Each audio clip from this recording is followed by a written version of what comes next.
Captain's Log. Possibly final entry.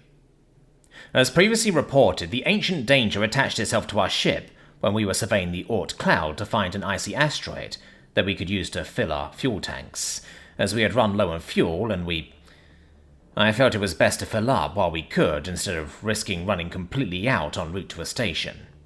I knew the risks, but now my crew has to pay the price. I thought the Oort cloud would be safer. The ancient danger normally prefers the warmer inner asteroid belts. It should have been safe. The main reactor went offline nearly 10 minutes ago, and the backups never started. We know that once our reactor is cold, the warmth of our bodies will attract them, and none of us want to go that way. Some of the crew are... Auto-update. Main reactor online. What? That's impossible! How? Recording ended. The lights flared on in the safe room of the spaceship, and everyone started to reach out with their legs as gravity was slowly restored. Everyone started talking, trying to figure out what had just happened when the ship's comm activated. Everyone quieted themselves immediately. "Captain, it's Bill. Can you please let me in? I can't remember the unlock code." The captain looked at the monitor in the room and saw the human, Bill, waving his hand while looking at the camera. Frantically, the captain unlocked the door, and before Bill could react, a few crew members pulled him in before resealing the door. "That's not necessary. I got the translation error." Bill gave a sigh and a curse at the auto-translation software. "One moment." Bill closed his eyes, and judging by the eye movements under the closed eyelids, the captain could tell that Bill was connecting to his species corner of the exonet. After a few moments of searching, Bill opened his eyes. "Why do you call these things ancient danger?" They have terrorized vessels since before the founding races formed the Federation. They drain reactors of energy and anything else of heat. Councillor Flern grabbed Bill by the shirt in her free-fingered hands. "I don't want the heat sucked out of my body!" she cried, before tears started streaming out of her eyes. After a few other crew members pulled her from him, Bill took a step back with a confused look on his face. Space ticks are an ancient danger? These?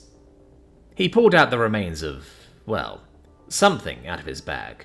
Aren't that much of a danger once you know what to do. The ship's doctor started looking at the squished thing the human held in his hand. "What is that?" "We call them space ticks, after a nasty little blood-sucking bug found on Earth." He paused for a moment. "I had the text update your translation dictionary, so that should have translated properly."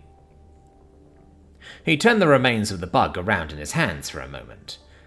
"I can see why these would be called that, at least centuries ago. We lost a few ships and stations to random reactor failures before we figured out what the problem was. These were the first alien organisms we ever found. And that was a good century before we met anyone else. Since we figured out the solution so quickly, we figured everyone else did too." Everyone seemed to pause and try to digest what the human was saying. It took an uncomfortably long time before the ship's security officer spoke. "What? Solution? Our weapons are useless on them. They soak up every laser and blaster round we shoot at it." The human snickered. "Well, they can absorb most forms of energy, but not kinetic." Everyone looked at him with blank stares. "You know what kinetic energy is, right?" Most of the aliens nodded. The rest still had blank stares like they couldn't process what was going on. "Right. So we hit them, smash them, or use our guns." More blank stares. Some tilted their head to the side. "Gun go bang. Bullet go faster." He looked at the security officer, who looked like a confused dog, if the dog was 7 feet tall, covered in mossy green and dark brown fur, 3 eyes, hands instead of paws, and... Okay, totally not like a dog, Bill thought. "Remember those weapons you flagged and wouldn't let me take on?" The security guard nodded. "Well, we keep those so we can kill these things from a distance since they're bite smarts." Bill swapped the tick from his right hand to his left, then reached down to his leg, and his pants were torn.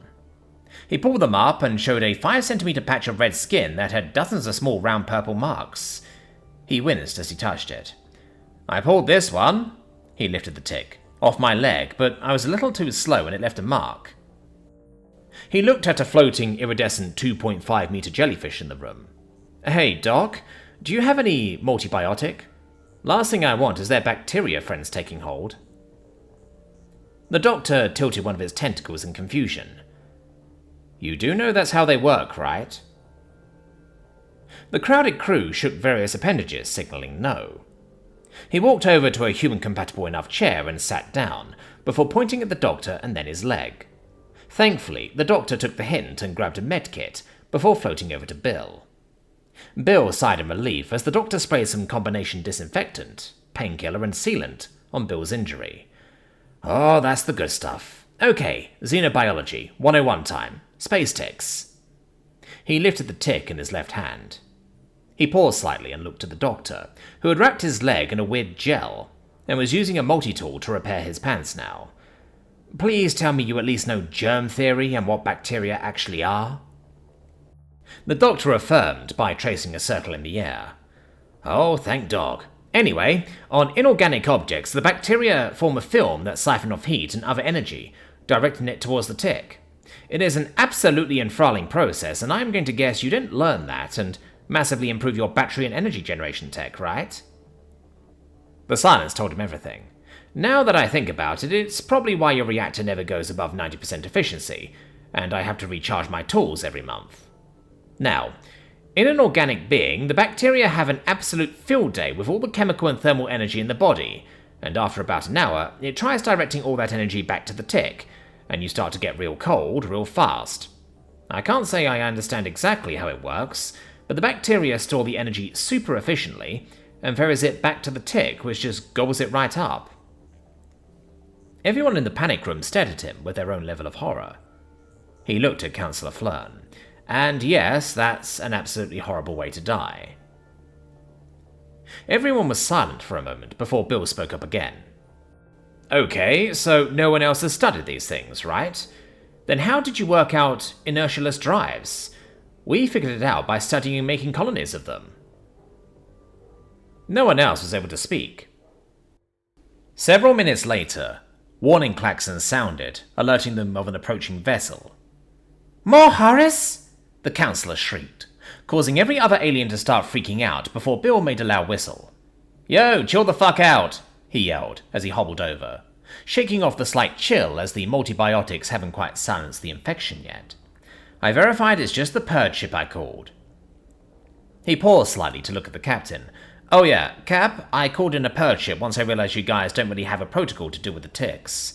Sorry that it'll cost a few thousand creds, but I figured you'd okay the expense. The captain just nodded his head in shock. Cool.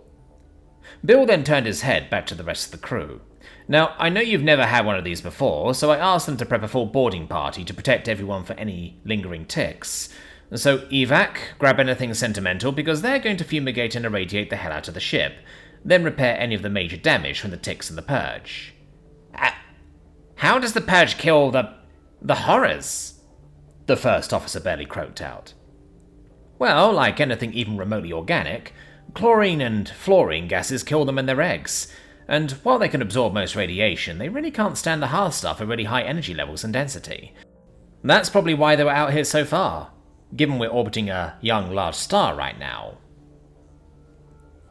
Everyone started having quiet conversations with themselves, while the captain sat down on the chair he was sitting in when Bill came into the panic room.